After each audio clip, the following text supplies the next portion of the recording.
Dans notre précédente vidéo, on était à ce niveau. On avait fini notre formulaire. Il nous restait maintenant à pouvoir réellement ajouter certains éléments et rendre dynamique. Donc on va ajouter le footer déjà. On a créé un footer à part. On va utiliser la même méthode. Si vous vous souvenez, vous pouvez déjà terminer ça. Ok. Donc on va ajouter le footer. Écrit PHP. Ok. Ferme PHP. Et on va utiliser la fonction include once toujours. Include once et on va mettre footer. PHP, c'est tout. Ok, donc ça va nous permettre d'ajouter le footer que nous avions créé. Ok, voici ça à la fin ici. Voilà, donc ça c'était juste des petits éléments. Ok, bonjour à tous. Alors qu'est-ce que nous allons faire aujourd'hui? C'est de pouvoir enregistrer ces informations. Si je saisis le nom, ok, Kwame Elodie et Elodie, adresse Cocody vers Alpha, ville Abidjan, ok, code postal 888, pays Côte d'Ivoire, mail hello dit @gmail.com. ok, si je clique sur ce bouton, automatiquement il faudrait que je puisse récupérer l'ensemble de ces informations et les stocker dans chaque élément au niveau de la base de données. Ok, nom dans nom, prénom, adresse dans adresse, ainsi de suite. Ok, donc c'est ce que nous allons faire ensemble. D'accord, on va faire ça ensemble. Et comment est-ce que ça va se passer? Il faut d'abord connecter notre fichier à notre base de données. Alors on est à l'aise, parce qu'on a déjà un fichier de connexion à la base de données qui est là. Ok, donc on va inclure ce fichier là ici. Ok, donc on va utiliser la même méthode. Ok, donc on va aller au-dessus de ce script et on va travailler. Ok, on va ouvrir une autre balise PHP qui va nous aider. D'accord, donc PHP, voilà, je ferme ça.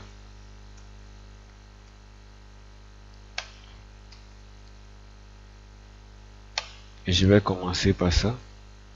Ok, la fonction include once,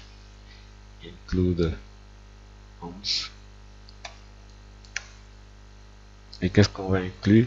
Connexion.php, connexion.php,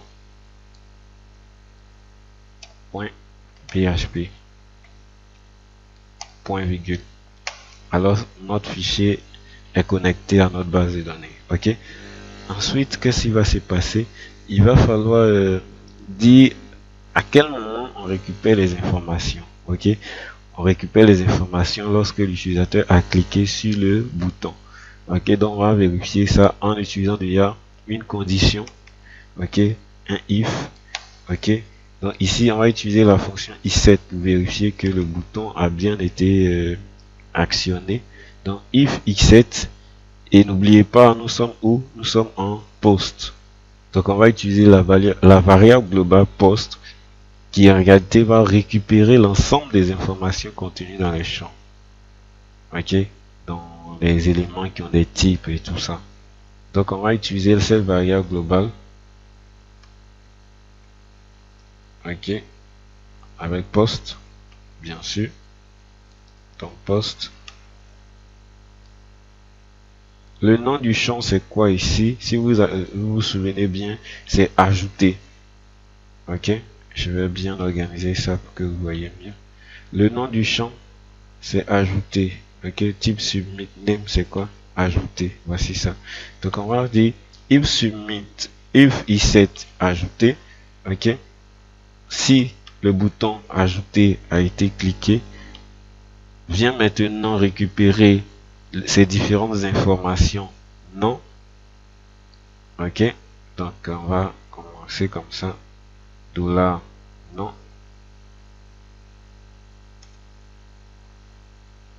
ok, égal à quoi, dollar post non, on n'invente rien, le nom qui est là c'est le name, ok, ce sont les names qu'on prend, les names, rien d'autre, les names, ok. Donc on va récupérer dollar non, ensuite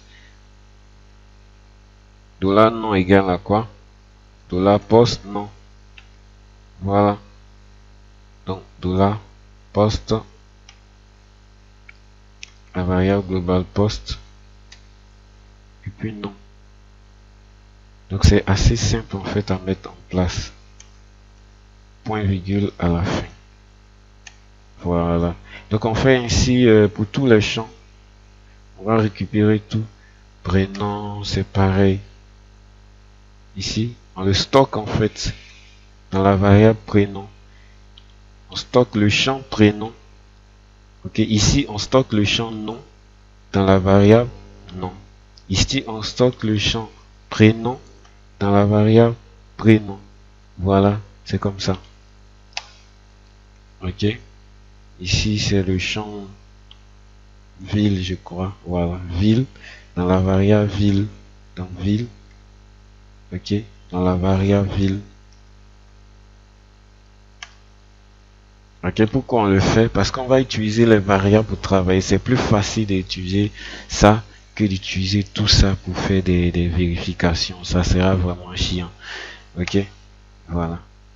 Donc, ensuite, on va utiliser code postal dans la variable code postal. Voilà, pour ne pas me tromper, mais je peux copier tout ça. Je copie ça. C'est assez laborieux, mais c'est important. Parce qu'il y a des formulaires qui dépassent ça. Mais vous devez bien sûr tout vérifier, rendre ça propre, voilà. Ça, ce n'est rien du tout en termes de formulaire. Ok, en plus, on a pays. Voilà.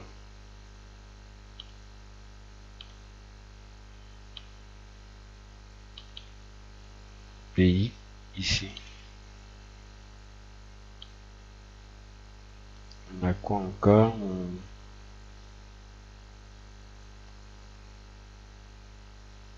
Après pays, nous avons le mail. Ok, donc mail.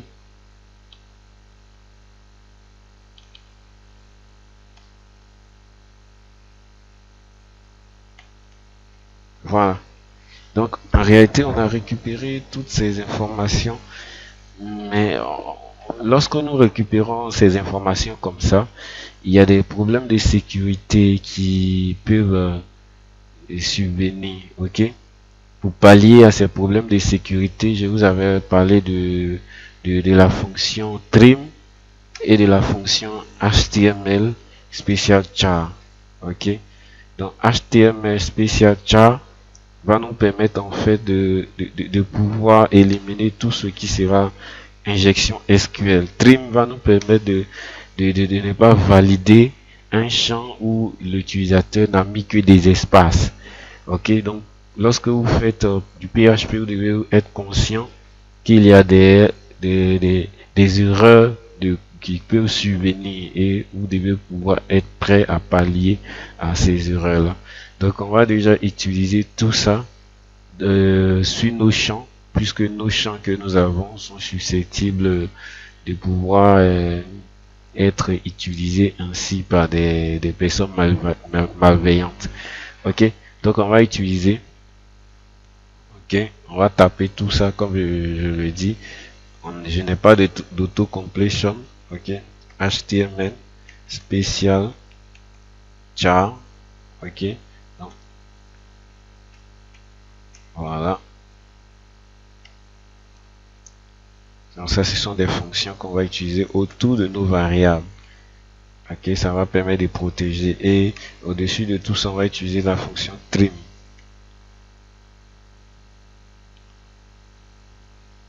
Voilà. Donc on peut, pour aller plus vite, si vous avez bien compris, recopier tout ça autour de nos variables. Ok, donc je vous conseille de faire ça lorsque vous récupérez des informations de l'utilisateur, de pouvoir nettoyer d'abord ces différents éléments avant de pouvoir les utiliser. Parce que si vous les utilisez comme ça, vous êtes susceptible de casser votre base de données un jour. Parce qu'il y a des injections SQL. Pour pallier aux injections SQL, c'est d'utiliser des fonctions qui vont nous permettre de sécuriser les informations récupérées. D'accord? Donc on va le faire déjà. Ça fait un premier niveau pour sécuriser. Ok? Voilà. Donc une fois que c'est bon, on a récupéré ces informations, on va faire des vérifications. Ok?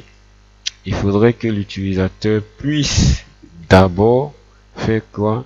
Il puisse renseigner le champ avant de pouvoir valider.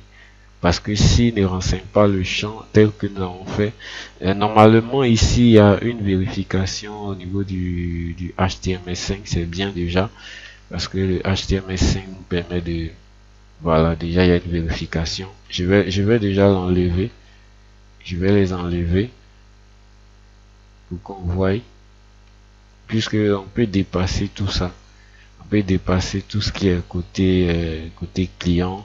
L'utilisateur même peut enlever tous les requires et puis valider. Ok, parce que ça c'est côté client.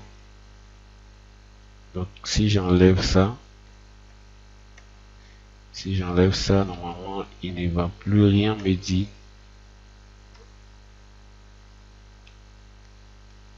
Ok, mais vous pouvez garder ça hein, si vous pensez que c'est ce que vous souhaitez.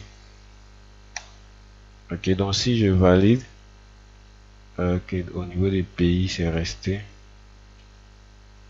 Pays, ok, excusez-moi. Ouais, pays.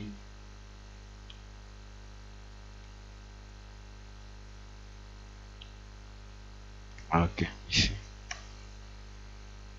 Et puis là. Ok, donc là on n'aura même plus besoin, on va passer.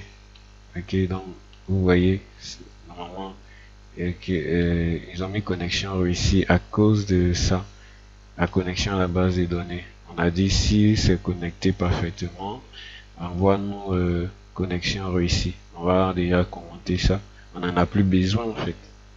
Ok, donc vous voyez que on a pu valider notre enregistrement alors que rien n'a été rempli.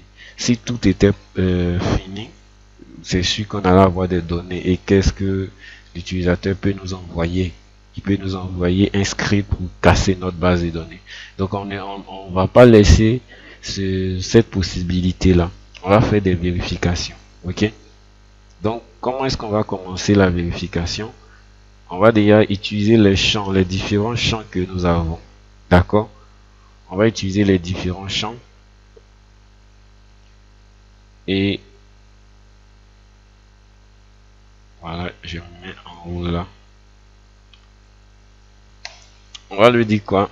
Déjà, dans un premier temps, on va lui dire lorsque l'utilisateur n'a pas rentré de mail, lorsqu'il n'a pas renseigné le champ nom, lorsqu'il n'a pas renseigné le champ prénom, ville, ne lui permet pas d'avancer. Envoie-lui un message d'erreur, insiste jusqu'à ce que il puisse mettre des informations. Donc c'est ce que nous allons faire. Alors on va utiliser la fonction qui permet de vérifier que c'est vide, c'est empty. Donc toujours if, ok, empty, if empty.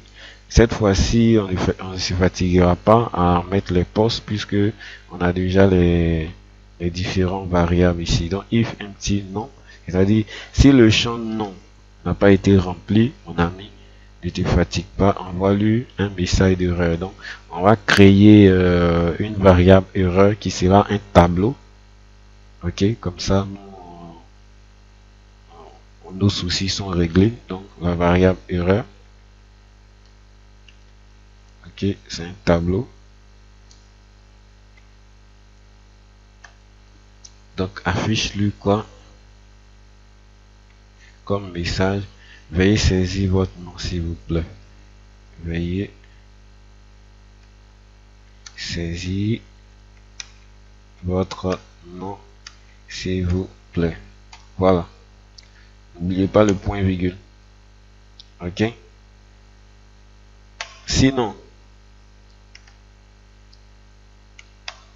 si c'est cette fois-ci, ok, permettez-moi de faire mes copier-coller pour aller plus vite.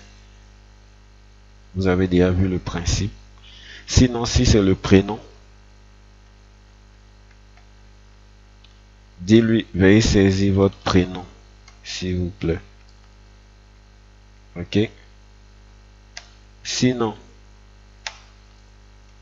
si c'est la ville, veuillez saisir votre ville, s'il vous plaît. Organisez bien vos codes, s'il vous plaît. Sinon, si c'est le code postal, veuillez saisir votre code postal, s'il vous plaît. Sinon, si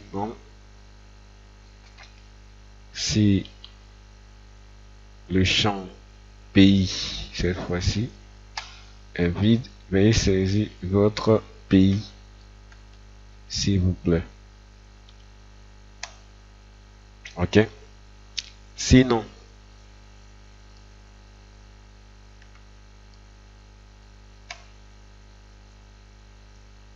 cette fois-ci, sinon c'est quoi? Si c'est le mail,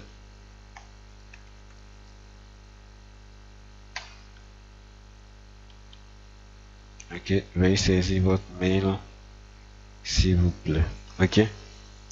Donc voici un peu les différents éléments que nous avons utilisés pour faire la vérification.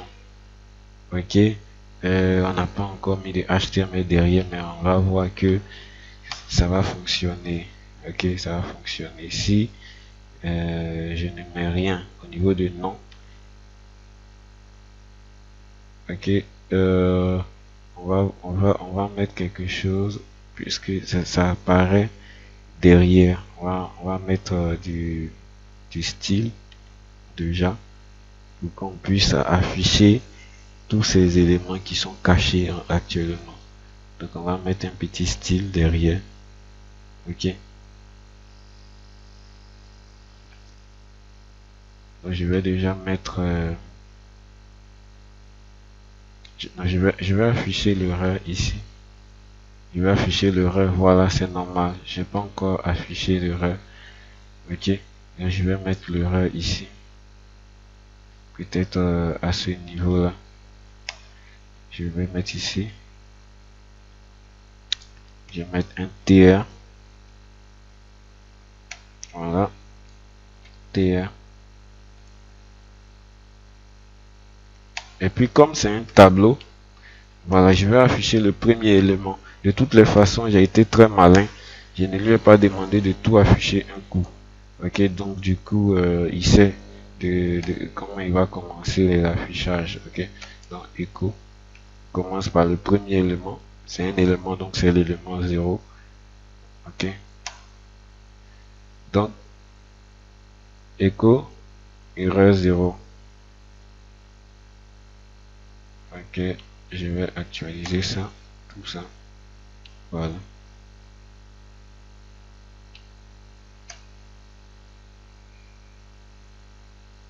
Ok, voilà, c'est normal. J'ai cru que vous allez vous souvenir. Vous voyez, c'est du PHP.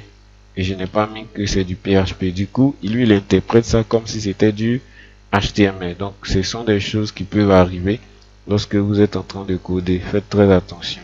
Donc je lui dis que non, ça ce n'est pas du code HTML, mais c'est un code PHP. Ok, donc on va tester ça ensemble. Voilà. Ok, ça c'est normal, hein. Ça n'a pas encore été défini. On devait mettre les if, set, tout ça. Donc on va faire, voilà, vous voyez, ils ont mis quoi? Veuillez saisir votre nom s'il vous plaît. Même si je mets des espaces, ça ne va pas passer parce qu'il y a la fonction trim qui me permet de dire que non, ça ce n'est pas, tu n'as pas renseigné un nom. Mais si je mets par exemple, ok, Traoré, automatiquement c'est renseigné. Il va me parler maintenant du prénom. Ok, donc cette fois-ci c'est le prénom qui n'existe pas. Ok, donc on va régler tout ça et puis assez rapidement pour ne pas que on soit assez long. Ok, donc on continue. Ok, donc au niveau du mail également, il y a une vérification, ok, qui est plus adaptée. Certainement que vous allez faire des recherches pour mieux voir, mais c'est filtre mail, ok. Filtre mail permet en fait de pouvoir définir, dire exactement que non, ce champ là ce n'est pas n'importe quel champ, c'est un champ mail, ok. Donc je vous invite déjà à pouvoir chercher. On l'a déjà fait lorsqu'on a fait le TD sur les formulaires, ok. Mais je vous invite quand même à réviser encore, c'est très important. C'est très important. Ok. Quant à nous, on va continuer. Ok. Donc on était ici. On va bien afficher ce message d'erreur là. Ok. On va afficher ce message d'erreur là pour que ça soit bien. Donc ici, le code PHP qui est là, je vais mettre ça ici. Je vais mettre ça ici. Voilà, PHP. On va bien afficher ce message d'erreur pour ne pas qu'il nous fatigue par la suite. Ok, c'est-à-dire que la ligne B est là, on ne va pas faire apparaître ça à n'importe quelle occasion. Cette ligne B est là, on va faire apparaître uniquement lorsqu'il aura quoi, des erreurs. Ok, donc lorsque la variable erreur va exister, c'est là qu'on va faire appel à cette partie. Donc if set, ok, vous connaissez déjà la fonction de uset. Donc if uset variable erreur, ok, donc la variable qui s'appelle erreur, ok, voici ça. Et donc si erreur existe, voilà, c'est là que tu vas rentrer en action. Donc si erreur existe, on va bien entendu faire un peu appel à quelques éléments de Bootstrap pour qu'il puisse rendre l'affichage encore plus joli. Ok, donc on va par exemple utiliser quel élément qui va nous aider, bien sûr on va utiliser un info, je pense que ça peut aller. Voilà, donc on va utiliser info, mais bien entendu on utilisera un écho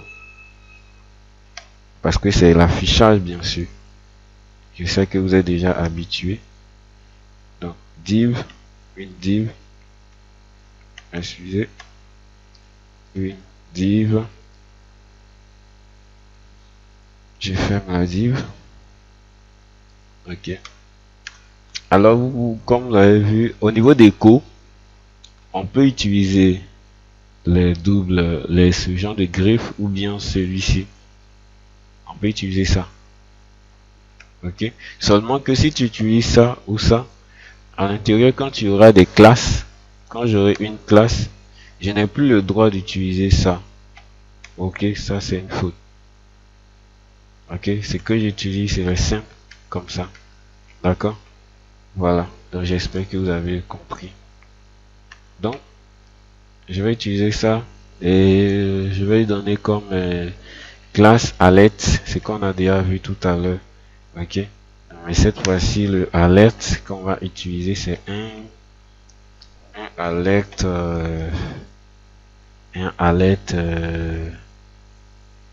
alert danger, non, alert warning, alert warning. Ok, ça c'est purement c'est purement du code Bootstrap. Ok, il n'y a rien de compliqué dedans. Voilà. Donc alert warning. Et qu'est-ce qu'on va demander? On va lui dire bien sûr à l'intérieur de ça un autre écho. Ok, à chaque ligne un autre écho. On n'a pas encore fermé. Si vous regardez, c'est maintenant qu'on va fermer en fait notre div. Ok, donc on va fermer notre div.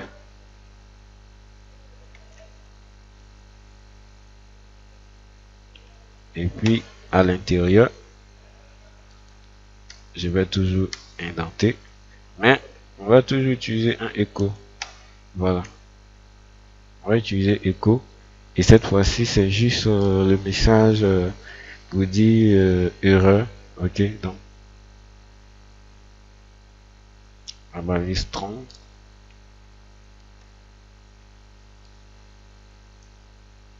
Erreur.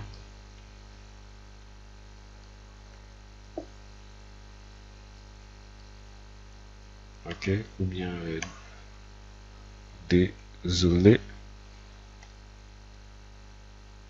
Ok, je ferme strong.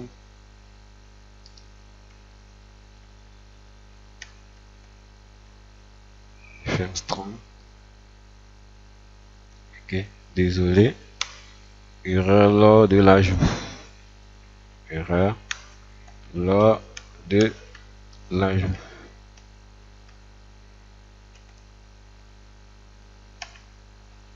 Voilà. Ok.